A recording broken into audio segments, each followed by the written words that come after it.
नमस्कार, बहुत स्वागत है आपका। और इस सेगमेंट में यानी अगले 1 घंटे हम IBC 24 के मेगा पोल के बारे में बात करेंगे जो हमने ऑनलाइन तरीके से किया था। रवि जी बहुत स्वागत है, हमारे एडिटर इन चीफ हैं। तो अगले 1 घंटे हम इस मेगा पोल के जरिए आपको बताएंगे कि कौन से मुद्दे प्रमुख रहे हैं और उन मुद्दों पर जनता की क्या राय है।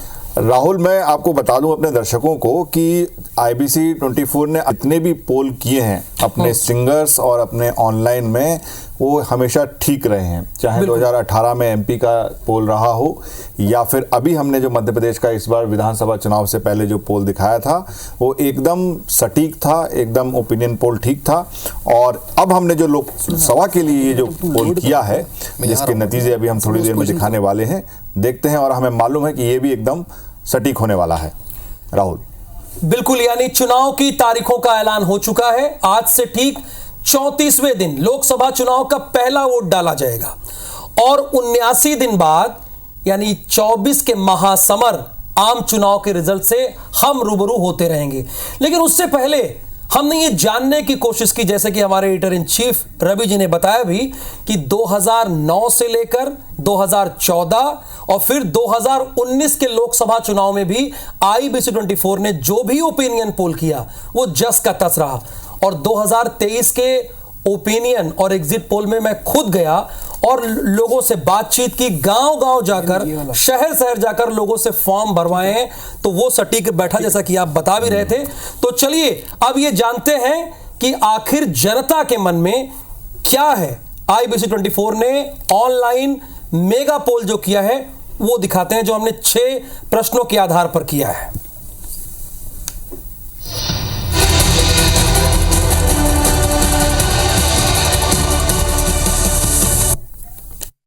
तो पहला तो रवि जी जो सबसे अहम सवाल है कि देखिए चुनाव किस मुद्दे के आधार पर लड़ा जाता है। भाई कांग्रेस और भारतीय जनता पार्टी है जो दूसरे दल हैं, तो उनके मुद्दे क्या होंगे। तो ये पहला हमारा है कि लोकसभा चुनाव में बड़े मुद्दे क्या होंगे, ये हमारा पहला प्रश्न था। और अब दूसरे प्रश्न की ओर आते हैं। इसके रिजल्ट अभी हम पहले साथ में दिखा रहे हैं कि पहले सारे सवाल हम पहले हम सारे सवाल बता देते हैं दर्शकों को जो हमने पूछे हैं। तो प्रधानमंत्री के रूप में पहली पसंद कौन है ये भी जान लेते हैं, क्योंकि चेहरा कौन है। एक तरफ तो देश के प्रधानमंत्री नरेंद्र मोदी हैं, दूसरी तरफ चेहरा कौन है। और अब आते हैं अपने तीसरे और अहम सवाल की तरफ। क्या NDA की सीटें 400 पार होंगी?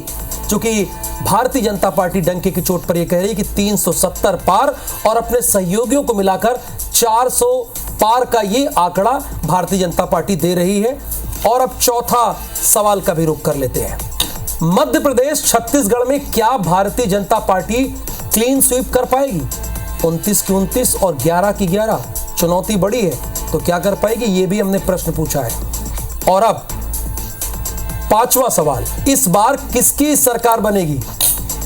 इस बार किसकी सरकार बनेगी, ये हमने जनता से सीधे पूछा कि सरकार किसकी बनेगी। और अब छठवें सवाल की तरफ आ जाते हैं कि किसको कितनी सीट मिल सकती है। देखिए हमने जनता की अदालत में चले गए, यानी जनता के पास चले गए कि आप बताइए भाई किसको कितनी सीट मिलेगी। भारतीय जनता पार्टी एक तरफ है, उसका NDA गठबंधन, और दूसरी तरफ कांग्रेस का इंडिया गठबंधन है, तो उनको कितनी सीट मिलेगी। रवि जी ये कुल 6 प्रश्न हमने जनता के सामने रखे थे मेगा ओपिनियन पोल के। बिल्कुल ये सीधे सपाट है। जो भी चुनाव जो आज घोषणा हुई है उसके बाद सबके मन में यही मुद्दे कि भैया मुद्दा क्या है चुनाव का। देखिए जनता के लिए लड़ा जा रहा है इलेक्शन, जनता की जो अपेक्षा है, आकांक्षाएं हैं वो पूरी है, तो कौन से मुद्दे रहेंगे, कौन जीतेगा, कौन प्रधानमंत्री बनेगा और किसको कितनी सीटें मिलेंगी। जो 400 का जो अंक आया वो इसलिए आया क्योंकि एक नैरेटिव ऑलरेडी इंडिया ने मोदी जी ने बना दिया है कि 400 का पार। तो भाई क्या जनता भी ये समझती है कि उनको 400 मिल सकते हैं? तो ये हमने पूछना उनको लाजमी समझा।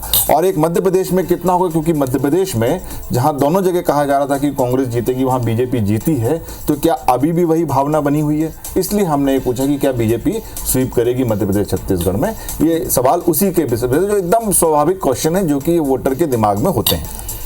तो बिल्कुल तमाम खास मेहमान हमारे साथ हैं। एक बार जरा आपका परिचय करा देते हैं। विक्रम मंडावी जी हैं, कांग्रेस के विधायक हैं, वो हमारे साथ जुड़े हुए हैं। विक्रम मंडावी जी, आपका बहुत स्वागत है।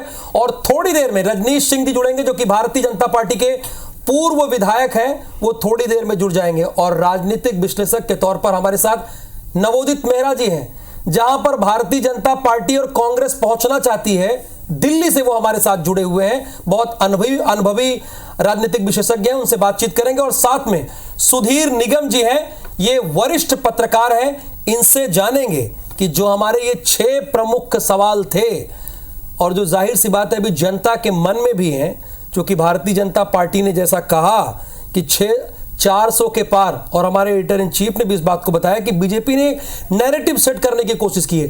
भाई देखिए, सीटें तो बहुमत के लिए 272 है, लेकिन बीजेपी ने जो टारगेट रखा है, पिछली बार उनके सहयोगी दल मिलकर 350 का आंकड़ा छुए थे, तो इस बार जो आंकड़ा उन्होंने रखा है कि हम 400 के पार करेंगे। इसीलिए हमारा ये प्रश्न है। तो अब पहले प्रश्न की ओर चलते हैं। पहला प्रश्न हमारा बहुत ही सीधा है, क्लियर है। लोकसभा चुनाव के बड़े मुद्दे क्या हैं? ये बड़े मुद्दे क्या हैं? हमने जब जनता से पूछा तो हमारे साथ हितेश व्यास जी हैं, जो हमारे हाईटेक स्टूडियो में जुड़े हुए हैं। वो उनसे जानेंगे कि लोकसभा चुनाव के बड़े मुद्दे क्या होंगे। उसके बाद सारे मेहमानों से विस्तार से चर्चा करेंगे, उनसे जानने की कोशिश करेंगे।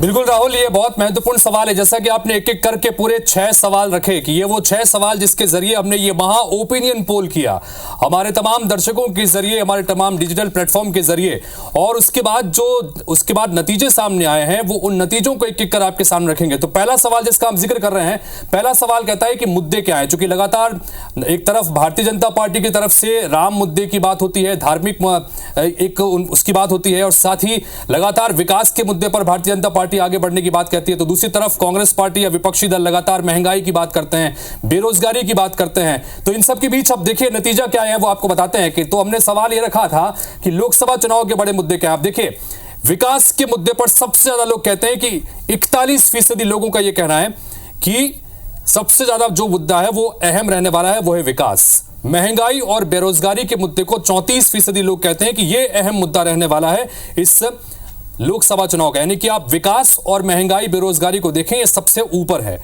तीसरे नंबर पर जो मुद्दा है वो है राम मंदिर। यानी कि राम मंदिर से जो सेंटिमेंट्स बने हैं राम लहर को लेकर, जिसका हम जिक्र भी करते हैं, 19% लोग ऐसे हैं जिनको क्या लगता है कि ये राम मंदिर एक प्रमुख मुद्दा रहने वाला है। जातिगत जनगणना, चूंकि कांग्रेस इस पार्टी को लगातार मुद्दे बनाती रही है, महज 4% लोग ऐसे हैं जिनको लगता है कि इस बार के लोकसभा चुनाव में जातिगत जनगणना भी एक मुद्दा है। तो वहीं परिवारवाद, जिसका जिक्र लगातार अलग अलग मंचों के जरिए प्रधानमंत्री से लेकर तमाम बीजेपी के बड़े दिग्गज नेता करते रहे, 2% लोग ऐसे हैं जो ये कहते हैं कि परिवारवाद भी इस बार मुद्दा है। तो 41% विकास और 34% महंगाई और बेरोजगारी, यानी विकास, महंगाई और बेरोजगारी के नाम पर ही इस बार चुनाव लड़ा जाएगा। यह कम से कम हमारी जनता बताती है। जी राहुल।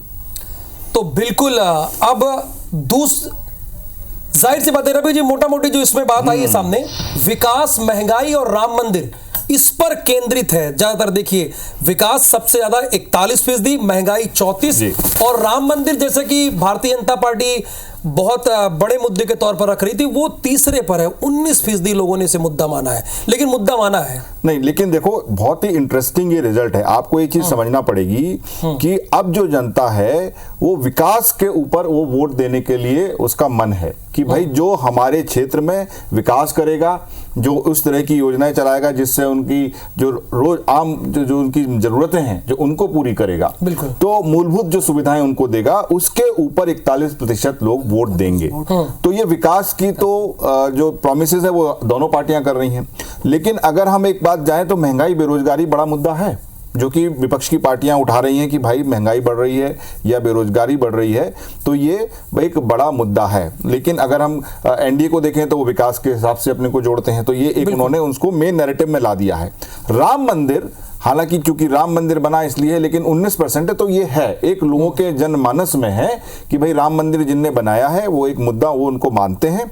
लेकिन जो सबसे चौंकाने वाली बात है कि जो पूरी यात्रा में राहुल गांधी जाति जनगणना के बारे में हर आदमी की जाति पूछते रहे जीप के, वो केवल 4% लोग उस चीज से अपना सहमति जताते हैं।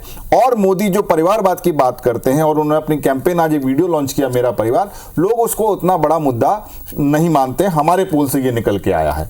लेकिन सबसे अच्छी बात यह है कि लोग विकास के ऊपर वोट देने का अपना मन बना रहे हैं बाकी लोगों से। नवोदित जी, मैं आपसे आपके पास आना चाहूंगा, चूंकि आप राजनीतिक विशेषज्ञ तौर पर यहां पर बैठे हुए हैं। मैं जानना ये चाहता हूं कि जो सबसे बड़ा मुद्दा निकल कर आया है वो 41% विकास का है, लेकिन महंगाई और बेरोजगारी भी जो जनता ने बताया है वो 34% के आसपास उसको रखा है।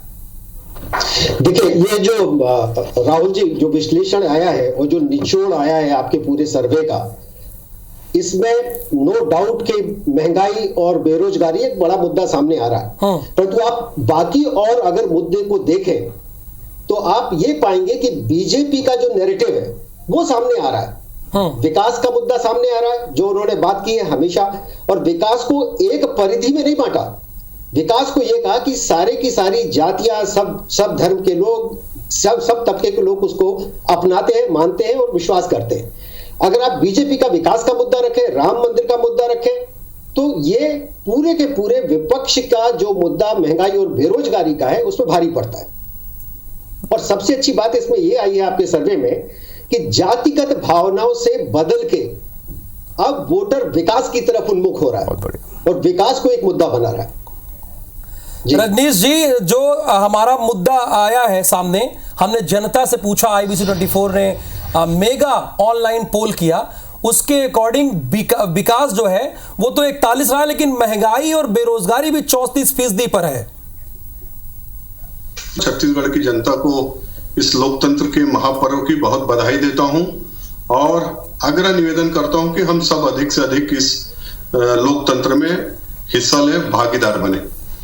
जैसा कि आपने कहा कि 41% विकास के ऊपर लोग चाह रहे हैं, वोट देने का सोच रहे हैं, ये एक बहुत बड़ी, भारत जैसे देश के लिए, जब हम पिछले कई चुनाव के यदि ध्यान देखें तो विकास कोई मुद्दा नहीं होता था। सरकार 5 साल काम करके अपना रिकॉर्ड नहीं प्रस्तुत करती थी कि हम किस मुद्दे पर जाएंगे, अपने 5 साल के बाद भुलाकर फिर कुछ न कुछ ऐसा विषय ला करके चुनाव लड़ती थी। लेकिन माननीय नरेंद्र मोदी जी ने हमेशा कहा है, जब मुख्यमंत्री थे तब भी, और प्रधानमंत्री 2014 से 19 के रहने के बाद उन्होंने कहा था कि मैं अपने कार्य के दम पर ही चुनाव में जाऊंगा और फिर भारतीय जनता पार्टी अपने काम के दम पर ही जाएगी। बहुत सारे काम हैं, आप सब वो जानते हैं, मैं उसको बाद में जब और जो आएगी, समय आएगा बताऊंगा। रही बात विकास, महंगाई और बेरोजगारी की, अभी हम यदि देखें 2004 से 2014 तक की जो महंगाई थी, चाहे कोई भी वस्तु का ले लीजिए, डीजल पेट्रोल से लेकर के खाने पीने का तेल, शक्कर, दाल, चावल, तो जो 3 से लेकर जब अटल जी की सरकार थी, 4 में यूपीए की सरकार आने के बाद 14 में जो रेट बढ़ा, यदि 14 से 24 में जाके अपन देखते हैं तो वो महंगाई उतनी नहीं है।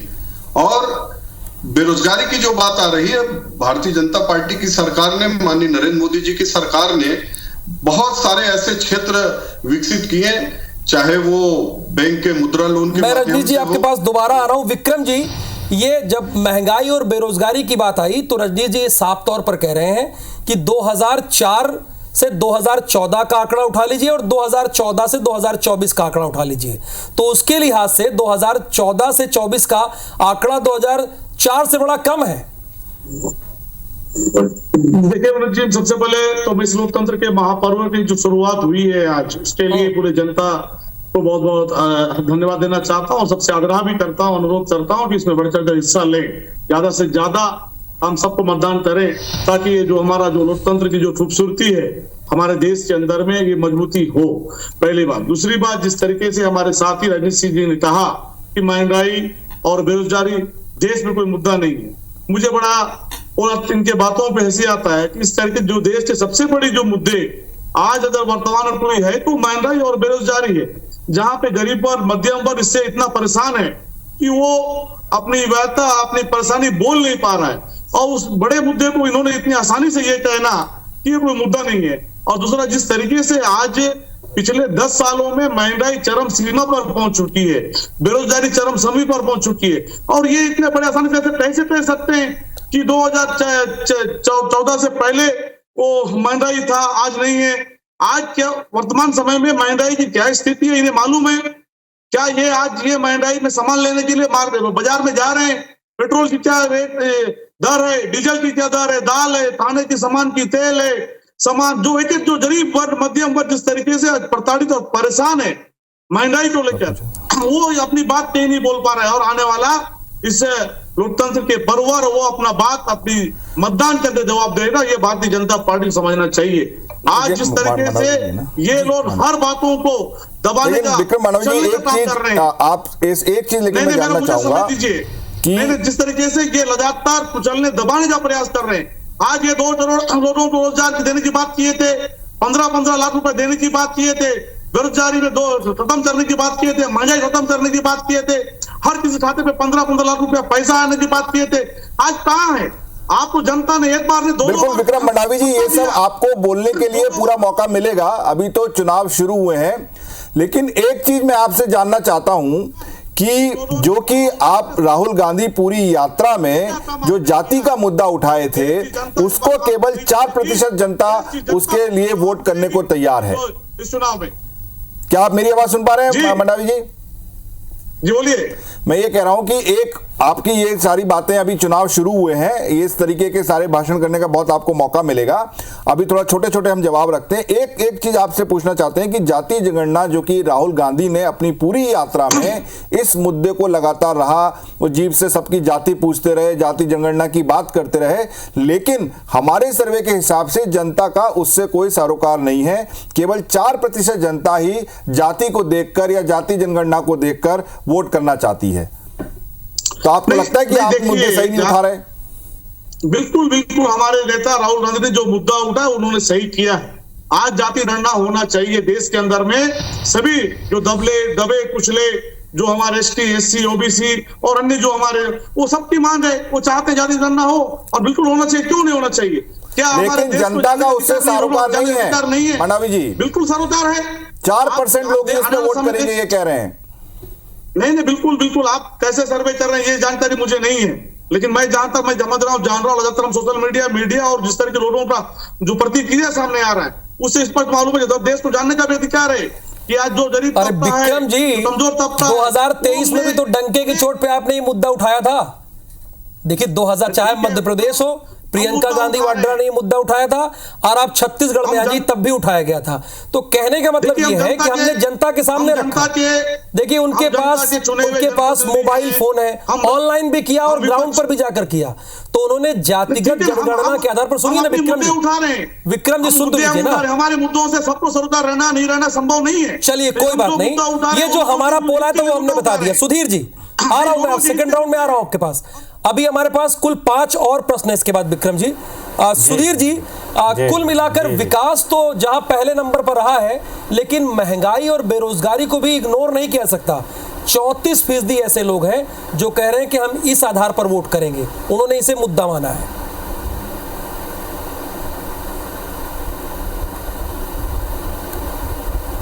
जी, बहुत जो सर्वे में आपके रिजल्ट आए हैं उसमें ये देख के बड़ा अच्छा लग रहा है। एक तरह से अच्छी बात है कि जाति, धर्म या बाकी चीज़ों को पीछे छोड़ करके विकास और महंगाई, बेरोजगारी जैसे मुद्दे पर लोगों ने ज़्यादा अपना मत दिया है कि उन्हें इसके आधार पर अपनी सरकार चुननी है।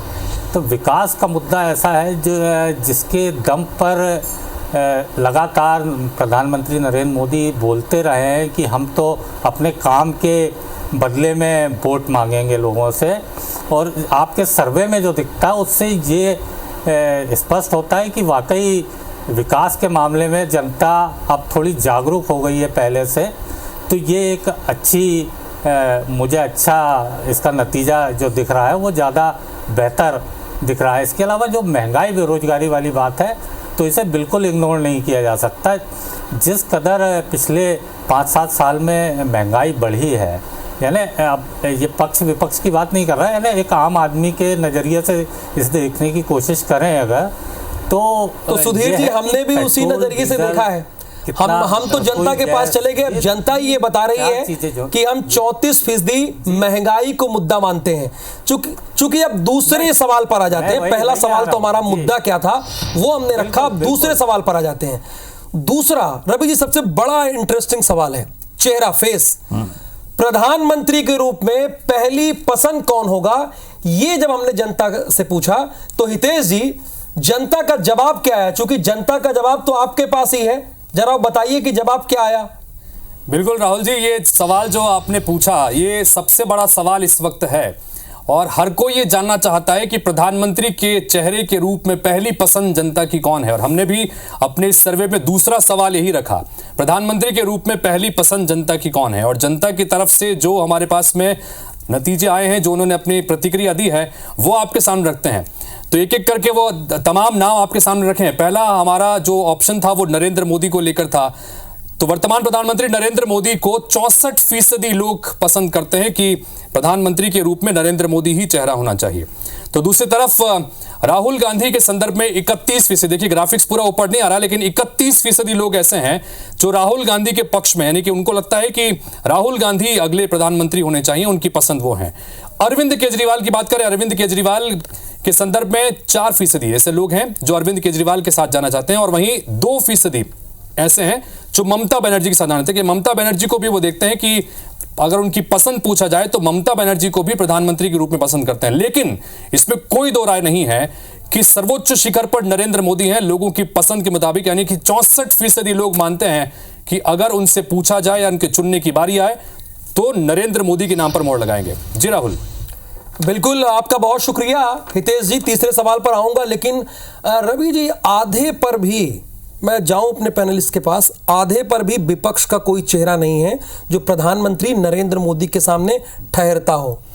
देखिए, ये बड़ी इंटरेस्टिंग सी चीज है कि ये नैरेटिव है क्या एनडीए या बीजेपी चुनाव लड़ रही है या केवल मोदी वर्सेस ऑल है। बिल्कुल, कि मोदी का चेहरा, और अगर हम देखें तो इस चीज को एनडीए या बीजेपी समझती भी है, इसीलिए जितनी भी कैंपेन होती है या जो भी होता है वो सब मोदी जी के चेहरे या मोदी के नाम के आसपास होता है, चाहे वो मोदी का परिवार हो या मोदी की गारंटी हो। ये जितनी हम कैंपेन देख रहे हैं उसके केंद्र में वो मोदी, क्योंकि उन्हें लगता है कि मोदी ही उनके पास एक ऐसा तुरुप का इक्का है जो कि इस समय उनको वोट दिलाएगा और लगातार जीत दिलाएगा, चाहे वो विधानसभा के चुनाव हो या चाहे लोकसभा के चुनाव हो। बिल्कुल रजनीश जी, आपके पास तुरुप का इक्का है भाई। सबसे ज्यादा 60% पार, यानी सामने राहुल गांधी का चेहरा भी है लेकिन वो आधे पर है। देखिए राहुल जी, अभी पिछले 5, 7, 8 साल का जितने भी सर्वे हैं, और वो सिर्फ भारत के नहीं, छत्तीसगढ़ के नहीं, वर्ल्ड वाइज भी देख लीजिए, तो सर्वाधिक विश्व के लोकप्रिय नेता के रूप में पिछले 5-7 साल से उनको पूरे विश्व में पसंद किया जा रहा है। अब विश्व में पसंद किया जा रहा है तो उनका काम है, उन्होंने जो इस 10 साल में, चाहे वो भारत हो, वैश्विक स्तर पर जो उन्होंने काम किया है, उसके कारण वो लोकप्रियता है। और निश्चित रूप से अभी हमारे मित्र विधायक जी बोल रहे थे, आप पता नहीं किस टाइप का सर्वे करते हैं, इनको किसी के ऊपर भरोसा नहीं है, सिर्फ और सिर्फ अपनी बात कहते हैं, बिना तर्क बिना तथ्य के जो भी मन में आया बोल दिए और उसी में रहते हैं। माननीय नरेंद्र मोदी जी ने जो ये आज 64% लोग यदि उनको पसंद कर रहे हैं, उन्होंने 18 घंटे पिछले, यदि मैं 13 साल मुख्यमंत्री और 10 साल प्रधानमंत्री का जोड़ दूं, कुल मिला के कहने का मतलब ये है कि हम पार्ट टाइम नेतागिरी नहीं करते हैं, पार्ट टाइम पॉलिटिक्स नहीं करते हैं। विक्रम जी इनका साफ कहना है कि भाई जो हमारा 64% जनता का जवाब आया है, हम पार्ट टाइम पॉलिटिक्स नहीं करते, हम 18 घंटे काम करने वाले लोग हैं, तब जाके जनता इतना नंबर हमें देती है।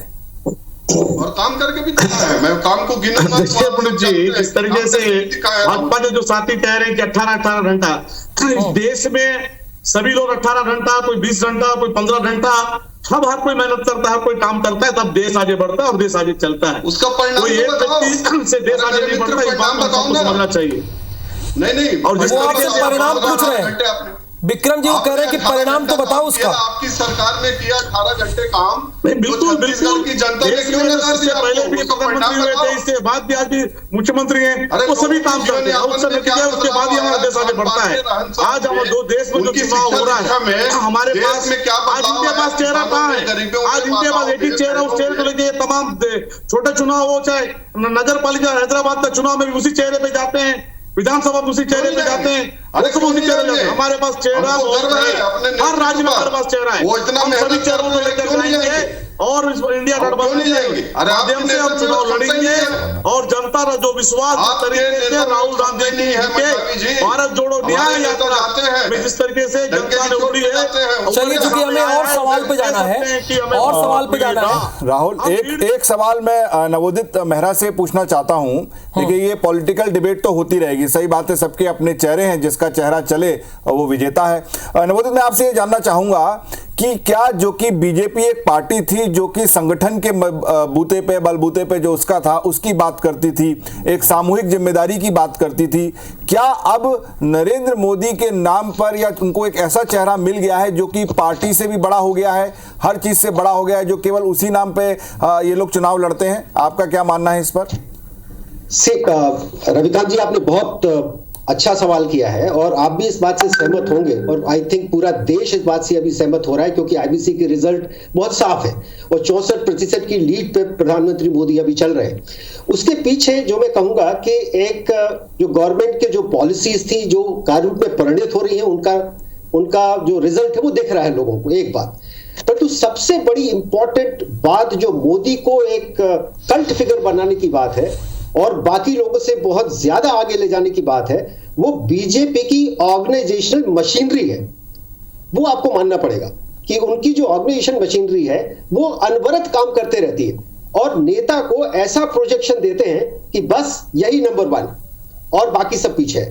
दूसरी बात, मैं एक बात और कहना चाहता हूं कि आपने देखा होगा पॉलिटिकल सर्कल में, अपने राजनीतिक सर्कल में, जब भी हम किसी इस तरह के वाद विवाद में आते हैं तो विपक्ष के नेता भी ये बात मानते हैं कि मोदी बहुत काम करते हैं, उसके अलावा ये नहीं कहते कि फला व्यक्ति बहुत ज्यादा काम करते हैं। तो मोदी को एक बूस्ट मिलता है उनकी इमेज को, उनकी पर्सनालिटी को, कि ये एक आराध्य नेता बन चुके हैं। बिल्कुल। तो सुधीर जी इसी से रिलेटेड एक सवाल है कि अब जो मोहरा बन गया है या जो कहावत बन गई है कि आएगा तो मोदी ही, तो ये एकदम अब ये नहीं कहता आएगी बीजेपी जीतेगी या एनडीए आएगा तो मोदी ही, तो एक पूरा कल्ट फिगर हो गया है और अब आने वाले समय में या अभी के चुनावों में केवल मोदी के नाम पर ही चुनाव लड़ा जा रहा है, मोदी वर्सेस ऑल, ये स्थिति हम देखने को मिल रही है हमें।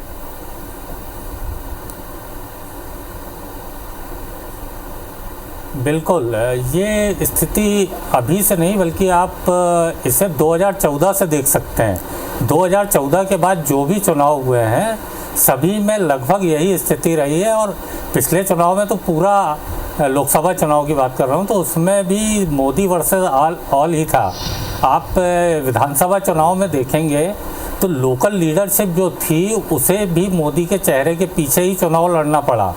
पिछले जो मध्य प्रदेश छत्तीसगढ़ में चुनाव हुए हैं वो भी मोदी के नाम पर लड़े गए हैं। तो ये भाजपा में एक ऐसा चमत्कारी नेता मिला हुआ है भाजपा को जिसके नाम पर वो चुनाव लड़ सकते हैं और जीत सकते हैं। अभी विपक्ष के पास ऐसा कोई चेहरा या नेता नहीं है जिसके नाम बिल्कुल पर ठीक कह रहे हैं कि जो ये सर्वे बता रहे हैं उसके अकॉर्डिंग अभी विपक्ष के पास कोई चेहरा नहीं है, लेकिन 31% यानी 2019 के मुकाबले राहुल गांधी का भी ग्राफ बढ़ा है। तो बात इस पर भी करनी चाहिए। क्या भारत जोड़ो यात्रा और जो न्याय यात्रा उन्होंने निकाली, जो उनकी इमेज बनी कि वो अपने ही नेताओं से नहीं मिलते और इसमें दिखा कि आम लोगों से भी वो मिले हैं, क्या इससे वो ग्राफ बढ़ा है? फिलहाल हम तीसरे सवाल पर आते हैं जो बड़ा अहम सवाल है, भारतीय जनता पार्टी जो बार बार उठा रही है। क्या एनडीए की सीटें 400 के पार होंगी? सवाल बड़ा सीधा सा है और हितेश जी से जानेंगे जो उनके पास जनता का जवाब आया है। हितेश जी, जनता का क्या जवाब आपके पास आया है? बिल्कुल राहुल, सबसे बड़ा सवाल यही है कि एनडीए की सीटें क्या 400 पार होंगी, चूंकि सदन से लेकर सड़क तक भारतीय जनता पार्टी का छोटे से लेकर बड़ा नेता सिर्फ यही दावा कर रहा है कि अब की बार 400 पार। तो हमने भी यही सवाल हमारे दर्शकों से पूछा, लोगों से पूछा, और जिन लोगों ने अपनी प्रतिक्रिया इस सवाल के संदर्भ में हमें भेजी है, चूंकि सवाल का जवाब सिर्फ हाँ या ना में था, तो क्या हम एनडीए की सीटें 400 पार होगी, हमारा सवाल ये था। और जो नतीजा आया है वो नतीजा भी आपके सामने रख दें तो हाँ में 57% लोगों का मानना है कि हाँ, 58% बल्कि 58% लोगों का मानना है कि हाँ, एनडीए इस बार 400 सीटों के आंकड़े को पार करने जा रही है। और वहीं 43% लोग ऐसे हैं जो कहते हैं कि नहीं, ये आंकड़ा संभव नहीं है। हालांकि 43% भी एक बड़ा आंकड़ा है, लेकिन मैक्सिमम जो फिगर है यानी कि 57% वो ये कहते हैं कि हाँ, 400 पार सीटें इस बार एनडीए की देश में मिल रही हैं। राहुल, बिल्कुल धन्यवाद हितेश जी, चौथे सवाल पर भी आऊंगा, लेकिन रवि जी एक चीज तो क्लियर हो गया कि 400 पार कम से कम जुमला तो नहीं है। अगर 57% लोग हाँ में कह रहे हैं, दो ही विकल्प हम रखे थे, हाँ या ना, भाई आप ना में भी दबा सकते थे, लेकिन वो आंकड़ा कम है। देखिए राहुल, मेरा इसमें ये मानना है कि 400 पार एक कहने वाली, नारा देने वाली बात है, लोगों को अपने कार्यकर्ताओं को मोटिवेट करने की बात है, लेकिन अगर हम कागज पे जो कहते हैं ना बैक ऑफ द एनवलप, अगर हम कैलकुलेशन करके हमने हर तरीके से देख लिया, अभी हमें 400 सीटें नहीं दिख रही हैं। लेकिन अगर जनता जनार्दन है 57% चाहती है कि आएंगे, तो हो सकता है आ जाए, लेकिन अभी जो हमारा कैलकुलेशन है उसके हिसाब से हमें 400 सीटें दिखती नहीं है एनडीए को आती हुई। बाकी जो बिल्कुल हमारे प्रधान संपादक का जो गुणागणित है उसके अकॉर्डिंग फिलहाल 400 के फिट पर नहीं बैठ रहे हैं, 400 तक नहीं पहुंच रहे हैं। लेकिन विक्रम जी, सवाल आपसे है, 57% लोग मान रहे हैं कि 400 तक तो पहुंच जाएगी एनडीए। देखिए, जिस तरीके से आज पूरा देश इस बात को लेकर चिंतित है कि चुनाव से पूर्व ही कोई 370 कहता है, कोई 400 कहता है, कोई 450 कहता है, तो आखिर ऐसा क्या अदृश्य शक्ति है कि इनके पास 400 कहते हैं और 370 कहते हैं? तो ये तो हम तो जनता के बहुमत पे विश्वास करते हैं और जनता के पास समर्थन मांगने के लिए जा रहे हैं, और जो भी जनता हमें बहुमत देगा, जनमत देगा, उसका हम सम्मान करते हैं। लेकिन जिस तरीके से जनता ने जनमत आने से पहले ये दावा करना, तो ये कहीं ना कहीं बहुत सारे चीज, जिस तरीके से ईवीएम को लेकर जो देश में और जो चर्चा का विषय बना हुआ है, ये के सहारे 400 की बात करते हैं। क्या जनमत पर इन्हें भरोसा नहीं है? क्या जनमत का इंतजार नहीं कर सकते कि चुनाव का इंतजार नहीं कर सकते? और चुनाव होने से पहले इस तरीके से 400 आप बात करते हैं। रजनीश जी, आपके पास ऐसी कौन सी शक्तियां हैं भाई, कौन सी मिस्टर इंडिया की घड़ी है जिससे आप ये जान जाते हैं कि हम यहां तक पहुंच जाएंगे? वो कह रहे हैं वेट तो कर लीजिए चुनाव का। 2014 में जब भारतीय जनता पार्टी ने नारा दिया था 272 प्लस 272 प्लस, लोगों को मजाक लगता था 2014 में भारतीय जनता पार्टी कहां थी, मेरे को बताने की जरूरत नहीं है। और जब हमने ये नारा दिया भारतीय जनता पार्टी ने, तो लोग बोलते थे नहीं, ये संभव नहीं। 282 सीट जीत के आए। 2019 में नारा दिया 300 पार, फिर भी लोगों को लगता था कैसे होगा, कहां से होगा। 303 सीट बीजेपी अकेले जीत के आई, और 400 सीट की अभी बात कर रहे हैं, 400 पार की। तो ये राहुल जी, ये हवाई दावा नहीं होता। हमने जो 10 सालों में काम किया है, लोगों के विकास 10 साल में आपने महंगाई कम किया, इसके लिए बेरोजगारी खत्म किया, आपने 15 लाख रुपया दिया आपने। ठीक है, अब आगे बढ़ते हैं। यानी आप ये कह रहे हैं कि हमने जो कहा था वो किया। हमने 2014 में भी जो दावा किया वो हुआ, जो 2019 में भी दावा किया वो हुआ। मेहरा जी, आपसे हम ये जानना चाहेंगे, ये 400 का पार का नारा बीजेपी दे रही है, ठीक है, इसमें 57% लोगों ने इसे सही भी माना है कि हाँ, हो सकता है कि ये 400 के पार पहुंच जाए। देखिए राहुल जी, मैं रवि जी की बात से पूर्णतः सहमत हूं कि 400 का नंबर जो है थोड़ा सा डिफिकल्ट दिखता है आज के संदर्भ में, क्योंकि आप देखें दक्षिण में प्रेजेंस नहीं है, और दक्षिण में इनरूट्स बनाने की बात पूरी बीजेपी कर रही है। परंतु दूसरी तरफ आप देखें तो किसी भी पॉलिटिकल पार्टी को ये उनका मत है कि वो क्या टारगेट अपना रखना चाहते हैं। इन्होंने अपना टारगेट रखा है जो 400 पार की ये बात कर रहे हैं, तो विपक्ष को भी कुछ ऐसा कुछ टारगेट रखना चाहिए था। ये मैं अपनी तरफ जी। तो विपक्ष को भी कोई ऐसा टारगेट रखना चाहिए। भाई कोई भी एग्जाम देने जाता है रवि जी, जाहिर सी बात है हम सोचते हैं कि हम 85% के ऊपर नंबर पाएंगे, 90 वो पाए या ना पाए अलग बात है। भाई पेपर कठिन आ गया, कुछ अलग हालात हो गए, लेकिन सुधीर जी इसमें तब भी 43% लोग ऐसे हैं, जो एक बड़ी संख्या मानी जाती है, जो ये कह रहे हैं कि भाई 400 के पार तो नहीं जा रहा है एनडीए।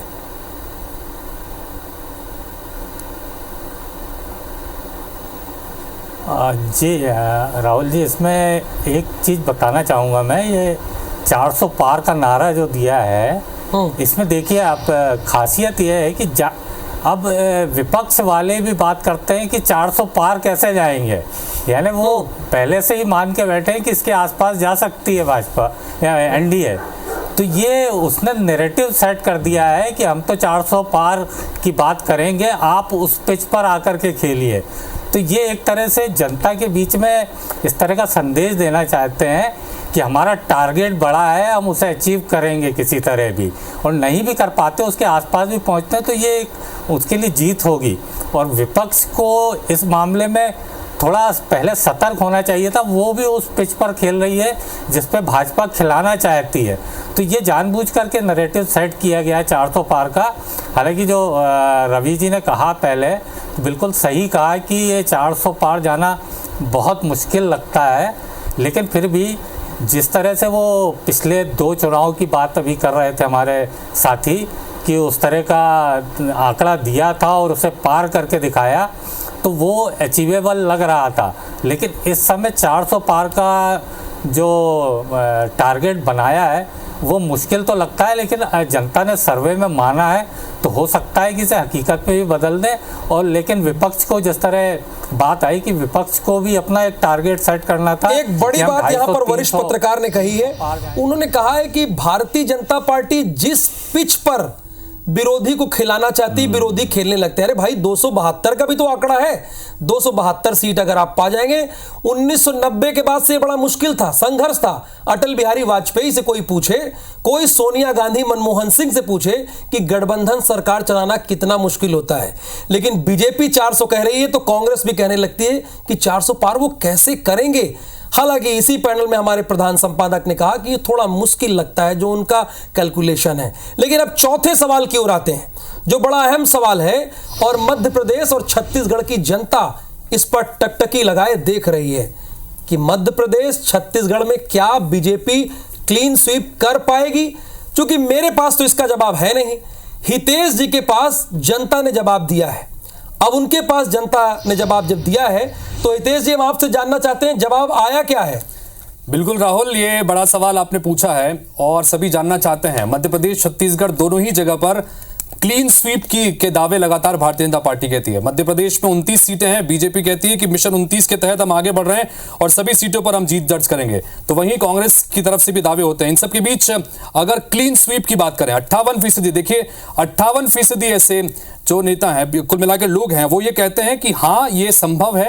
यानी कि मध्य प्रदेश में भी और छत्तीसगढ़ में भी 58% लोग ऐसे जो कहते हैं कि इस बार क्लीन स्वीप यहां पर भारतीय जनता पार्टी करने जा रही है। 42% लोग ऐसे हैं इस आंकड़े के मुताबिक जो कहते हैं कि नहीं ये संभव नहीं है। तो कुल मिलाकर ज्यादा लोग ये कहते हैं कि हाँ इस बार क्लीन स्वीप करेगी। यानी पिछली बार जो 1 सीट की कसक मध्य प्रदेश में रह गई थी और 2 सीट पीछे रह गई थी छत्तीसगढ़ में, इस बार चुनाव होंगे तो क्लीन स्वीप यहां पर बीजेपी कर सकती है। छत्तीसगढ़ में 11 और मध्य प्रदेश में सभी 29। राहुल बिल्कुल, यानी 42% जनता को रवि जी इग्नोर भी नहीं किया सकता।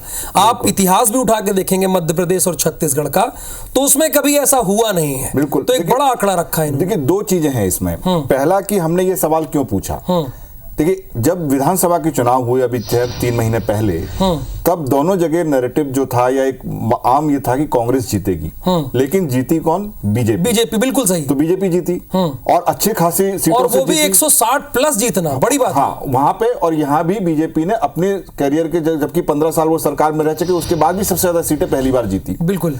तो क्या वही लोगों का मत अभी बना हुआ है? तो ये हमने जानना चाहा। और दूसरा, क्लीन स्वीप अभी तक नहीं हुआ। छत्तीसगढ़ में तो हमेशा 10 या 9 सीटें ही जीती है। बिल्कुल। और ऐसा ही वहां पर कमलनाथ ने अपना एक बनाया हुआ है, वो वहां पे जीतते रहे, उनका बेटा वहां पे जीत रहा है, तो हमेशा से हुआ नहीं है। तो क्या जब ये 400 पार की बात कर रहे हैं, तो क्या ये 2 राज्य जहां पर वो 1-2 सीटों से अभी तक पीछे रहे तो क्लीन स्वीप, तो इसलिए हमारा ये पूछने का था। और अब ज्यादातर लोग, बल्कि इसमें हम ये कहेंगे मिक्स ही है, ऐसा कई ज्यादातर लोगों का मानना ही कर लेगी, और 42% कहते हैं कि नहीं भी कर पाएगी। तो ये देखना बड़ा इंटरेस्टिंग होगा। हालांकि ओपिनियन पोल्स और पोल्स हमने जो इससे पहले दिखाया, उसमें भी रिजल्ट लगभग वही है कि 10 और 1 यहां पर बता रहे हैं, और 28 और 1 वहां बता रहे हैं मध्य प्रदेश में। बिल्कुल रजनीश जी, जो कसक रह गई थी 2019 में वो सामने आ रहा है, लेकिन फिर भी एक बड़ा मैंडेट आपके साथ है कि आप क्लीन स्वीप कर भी सकते हैं। देखिए राहुल जी, जब हम ये बात करते हैं या परसेप्शन बनती है, तो उसके पीछे बहुत सारे वजह होती है। 2019 की बात करें, 2018 में ताजा विधानसभा के चुनाव हुए थे दोनों राज्यों में, और दोनों राज्यों में कांग्रेस ने बहुत, मध्य प्रदेश में तो कांटे की संघर्ष थी, लेकिन छत्तीसगढ़ में तो एक तरफा हम लोग चुनाव में हारे थे।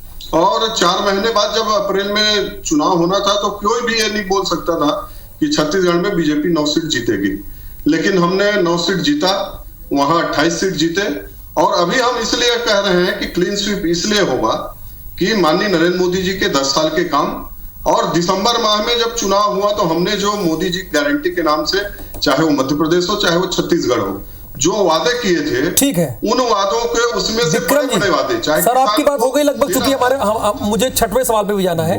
विक्रम जी, यहां पर ये कह रहे हैं कि 10 साल मोदी का काम, और जो दिसंबर में मोदी की गारंटी थी, जो हमने गारंटी दी, वो तो हम कर रहे हैं। इस आधार पे हम कह रहे हैं कि क्लीन स्वीप कर देंगे। देखिए, 10 साल में इन्होंने सरकार, केंद्र सरकार के रूप में काम करते हुए भारतीय जनता पार्टी, मोदी सरकार ने क्या किया नहीं किया, ये जनता जानती है, और जनता समय आने पर जवाब देगी। ये सिर्फ और सिर्फ जिस तरीके से आपने कहा कि कोई बच्चा परीक्षा देने जाता है, और परीक्षा देने के बाद वो रिजल्ट का इंतजार करता है कि रिजल्ट आने के बाद वो पास हुआ या फेल हुआ, दावा करता है। लेकिन ऐसे कौन सी शक्ति है, या परीक्षा से पहले ही, देने से पहले ये बता दे रहे हैं कि हम पास हो गए? आप ये बताइए। तो ये आप जान रहे हैं कि ये हम लोग मेहनत की है, इसलिए और पीएम के रूप में, निर्वाचन आयोग के रूप में इनके पास है, और उस शक्ति के रूप में ये दावा करते हैं।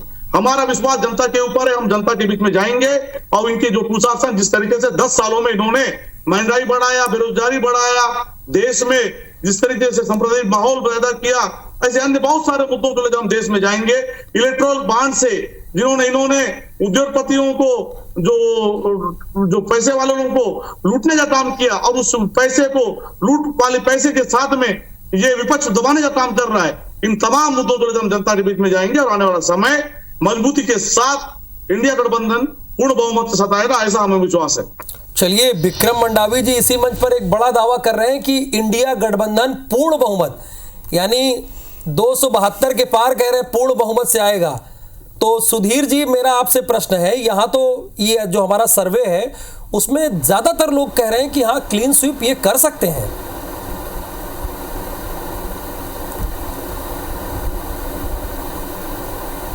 जी, जिस तरह की तैयारी है इस बार भाजपा की, उससे ये संभव भी हो सकता है। हालांकि यहाँ मध्य प्रदेश में छिंदवाड़ा जीतना थोड़ा मुश्किल है, क्योंकि लगातार वहाँ कमलनाथ ने सिर्फ उसी क्षेत्र में काम किया है, एक तरह से कहूँ तो, और बहुत ज़बरदस्त काम किया है।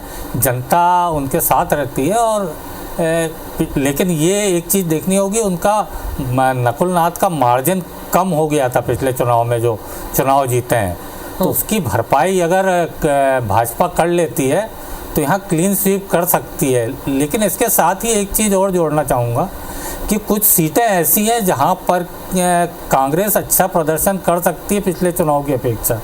धार, मंडला, सतना, सीधी, ये कुछ सीटें ऐसी हैं जहाँ पर हो सकता है कि अप्रत्याशित परिणाम देखने को मिले। जो क्लीन स्वीप की बात हो रही है, तो हो सकता है कि यहाँ कुछ सीटें कांग्रेस जीत जाए। हालांकि ये बहुत फाइनल कमेंट इस सवाल का, सुधीर जी, चूंकि थोड़ा सा 5वें प्रश्न में जाना है, तो नवोदित जी, चूंकि एक 42% तबका ऐसा भी है जो कह रहा है कि भाई क्लीन स्वीप नहीं कर पाएंगे, और कोई छोटा मोटा तबका नहीं, 42% बहुत बड़ा तबका होता है। जी, मुझे लगता है कि 42% जो तबका है, जिस तरह से मोदी जी का कल्ट फिगर और मोदी की गारंटी का जो कैंपेन चल रहा है, आज की तारीख में 58% कहीं और ना बढ़ जाए, मुझे इस बात का ज्यादा शक-ओ-शुबा लग रहा है। चलिए, यानी राजनीतिक विश्लेषक ये कह रहे हैं कि हो सकता है 58% का जो आंकड़ा है वो 60 और 62 भी हो सकता है। चलिए, 5वें प्रश्न की ओर बढ़ते हैं। 5वां बड़ा अहम सवाल है, इस बार किसकी सरकार? बड़ा सीधा सवाल है कि किसकी सरकार आ रही है। तो हितेश जी, आपके पास ही जनता का जवाब रहता है, तो जनता का जवाब आया क्या है वो जरा बताइए। बिल्कुल, अब की बार किसकी सरकार, ये सवाल कई हलकों में लगातार उठता रहा है। और जब चूंकि इस तरह के तमाम तरह के जुमले भी बनते रहे हैं जिसमें अपनी सरकारों को लेकर दावे लगातार होते रहे, लेकिन हमने भी यही सवाल पूछा कि अब की बार किसकी सरकार, सीधा सपाट सवाल। और जब जनता के बीच हम इस सवाल को लेकर गए तो उसके बाद जो हमारे ऑप्शंस थे उसके मुताबिक जो जनता ने जवाब दिया है वो आपके सामने नतीजे रखते हैं। 61% लोग एनडीए के साथ में है, यानी कि 61% लोगों का यह मानना है कि एनडीए की सरकार इस बार देश में बनती नजर आ रही है। और वहीं इंडिया गठबंधन, यानी कि पूरा गठबंधन, चूंकि एक विपक्ष एक साथ सामने आया है, तो इंडिया गठबंधन को 36% लोग ये मानते हैं कि उनकी सरकार बन सकती है। और अन्य के, यानी कि इस दोनों गठबंधन के इतर भी कुछ पार्टियां हैं, उसके लिए भी 3% लोगों को लगता है कि ये तीन भी सरकार बनाने की स्थिति बनते हैं। लेकिन कुल मिलाकर सबसे ऊपर फिगर एनडीए का, यानी कि यही अगर नतीजों में तब्दील होता है तो ये कह सकते हैं कि हैट्रिक बनती नजर आ रही है एक बार फिर से देश में। जी राहुल, नहीं, इसमें कितनी सीट, इसको ये वोट परसेंट अगर माने तो कितनी सीटें, वो अगला ग्राफिक्स भी अगर हम दिखाएं जनता को कि कितनी सीटें, इसका मतलब है कि किसको कितनी मिल सकती हैं हमारे इस ओपिनियन पोल के हिसाब से। अगला हितेश, अगला आप वाला बिल्कुल दिखा दें। चूंकि जो अगला हमारा सवाल था, छठा सवाल था, उस छठे सवाल की तरफ भी आगे बढ़ते हैं। और छठा सवाल ये था कि किसको कितनी सीटें मिल सकती हैं। हमने ये तो बताया कि 61% लोग ये कहते हैं कि एनडीए की सरकार यहां पर बनेगी। अब सीटों के आधार पर देखें, चूंकि ये सबसे रोचक आंकड़ा है, 543 कुल सीटें हैं, 543 में से ये सवाल हमने सीधा सपाट पूछा कि किसको कितनी सीटें मिल सकती हैं।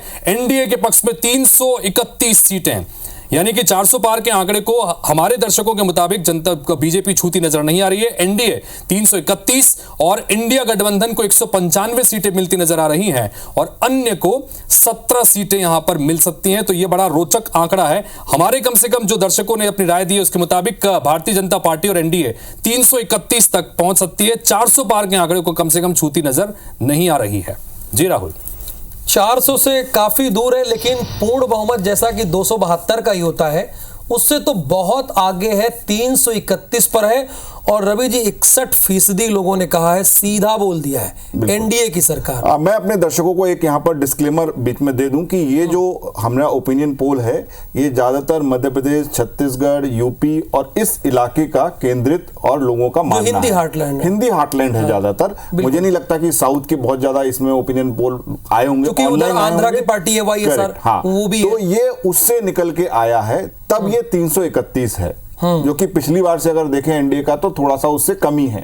तो ये एक डिस्क्लेमर के साथ है, लेकिन तो भी क्योंकि नैरेटिव 400 का हो गया इसलिए 331 कम लग रहा है, जबकि 331 एक एब्सोल्यूट मेजोरिटी वाला कोई पार्टी लेके आती है तो बहुत अच्छी बात है, मतलब एक अच्छा वो रिजल्ट माना जाना चाहिए। तो ये है, और लगभग जिस तरीके का नैरेटिव बन रहा है तो ये जनता का मानना है और हमने जनता के सामने रखा है। और ये दूसरी बार होगा इतिहास में, जवाहरलाल नेहरू के बाद ये दूसरी बार अगर ऐसा होता है, तो अगर यही एग्जैक्ट आंकड़े होते हैं तो ये दूसरी बार होगा जो नरेंद्र मोदी करके दिखाएंगे। तो रजनीश जी, पहला सवाल आपसे, हालांकि 400 तो नहीं पहुंच पा रहे, लेकिन 331 एक बहुत बड़ा आंकड़ा होता है और 61% यानी लोग आपको कह रहे हैं कि आप ही की सरकार यानी एनडीए की सरकार। देखिए राहुल जी, हम लोग जो राजनीतिक क्षेत्र में काम करते हैं और जो अनुभव, उसके आधार पर मैं कह रहा हूं कि पिछली बार भारतीय जनता पार्टी ने जो 303 सीट जीती, उसमें 125 से ज्यादा सीटों पर हम 50% से ज्यादा वोट शेयर लेकर के आए थे। इस बार आप देख लीजिएगा, मैं अभी से बोल रहा हूं, जो देश में जो माननीय मोदी जी ने काम किया उसके अकॉर्डिंग कि कम से कम 250 सीट हम 50% से ऊपर वोट शेयर लेकर के अकेले भारतीय जनता पार्टी आएगी। 400 पार का बार बार जिक्र आता है, आप निश्चित रूप से मानिए जहां हम कमजोर हैं, तेलंगाना, आंध्र, केरल और तमिलनाडु, यहां भी भारतीय जनता पार्टी और एनडीए की गठबंधन जिनके साथ हमारा हुआ है बहुत अच्छी सीट लेकर आएगी, 400 सीट से पार जाएंगे। और 61% लोग कह रहे हैं। ओवरऑल आप देखिएगा जब फाइनल रिजल्ट 4 जून को आएगा तो 65% बोल रहा हूं राहुल जी, 65% के आसपास भारतीय जनता पार्टी का वोट शेयरिंग इस बार पूरे भारत देश में रहने वाला है और 400 पार का नारा हम सब साकार होते देखेंगे। और अपने काम पर जो हमने किया है, हम जो कर रहे हैं देश में दिन रात एक करके, माननीय नरेंद्र मोदी जी ने जो देश के हर वर्ग को अपने प्रभाव में उनको लेकर के उनके जीवन यापन में अच्छा हो, शिक्षा दीक्षा विक्रम जी, अच्छा हो। ये तो 65% की बात कर रहे हैं। ये कह रहे हैं कि हम अब तक का सारा रिकॉर्ड तोड़ देंगे, चाहे 14 का हो या 19 का हो, हम तो 65% वोट पाएंगे। देखिए, ये कहने के लिए कुछ भी कह सकते हैं, इसके लिए स्वतंत्र हैं, लेकिन जहां तक मैं समझता हूं वर्तमान समय में देश का जो माहौल बना है और देश लगातार, चाहे वो साउथ का राज्य हो, चाहे उत्तर की राज्य हो, दक्षिण की राज्य हो, हर राज्यों में जिस तरीके से केंद्र सरकार को लेकर रोष है, लोगों में नाराजगी है, महंगाई को लेकर, बेरोजगारी को लेकर, अन्य मुद्दों को लेकर, तो उससे बहुत अच्छी स्थिति में नहीं रहेगा। और हम स्पष्ट तौर पर इंडिया गठबंधन पूर्ण बहुमत के साथ सरकार बनाएगी। ये आप आने वाले समय चुनाव मतदान होने के बाद आप रिजल्ट देखिए कि इंडिया गठबंधन की सरकार देश में बनने जा रही है और बनेगी। अभी तो बड़े कॉन्फिडेंट नजर आ रहे हैं सुधीर जी। हालांकि अच्छी बात है कि भाई पक्ष विपक्ष जब चुनाव लड़ता है तो किसी को भी हार नहीं माननी चाहिए। विक्रम जी कह रहे हैं कि हमारी सरकार पूर्ण बहुमत से बनेगी। देखिए, जो 10 साल का एक गुस्सा और आक्रोश होता है, आप मनमोहन सिंह की सरकार भी 10 साल रही तो उसका गुस्सा ग्राउंड पर दिखा था लोगों के, तब जाके नरेंद्र मोदी देश के प्रधानमंत्री बने और उभर कर बड़े नेता के तौर पर सामने आए। तो वो गुस्सा, वो आक्रोश, चूंकि हमारे पहले सवाल में 34% महंगाई और बेरोजगारी की बात सामने आई थी, तो क्या जनता तक, अंतिम व्यक्ति तक पहुंचाने में कांग्रेस या इंडिया गठबंधन के लोग सफल रहे इसमें?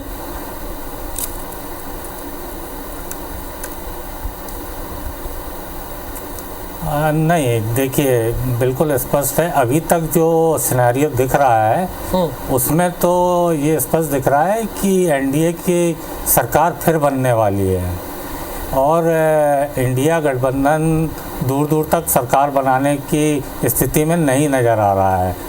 ये पूरा जो अपना उत्तर भारत, पश्चिम भारत है, इस क्षेत्र में तो क्लीन स्वीप लगभग बहुत सीटें जीतेगी भाजपा। साउथ में थोड़ी दिक्कत होगी और पश्चिम बंगाल और बिहार, यहाँ पर भी टक्कर देखने को मिल सकती है।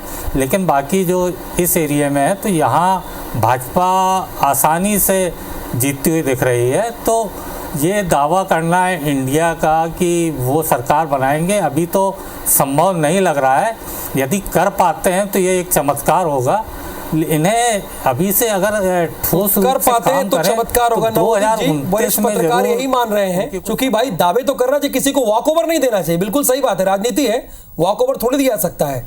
यहाँ पर ये कह रहे हैं कि ऐसा लग नहीं रहा है जो विक्रम मंडावी जी दावे कर रहे हैं। जो हमारे पोल आए हैं वही ठीक है।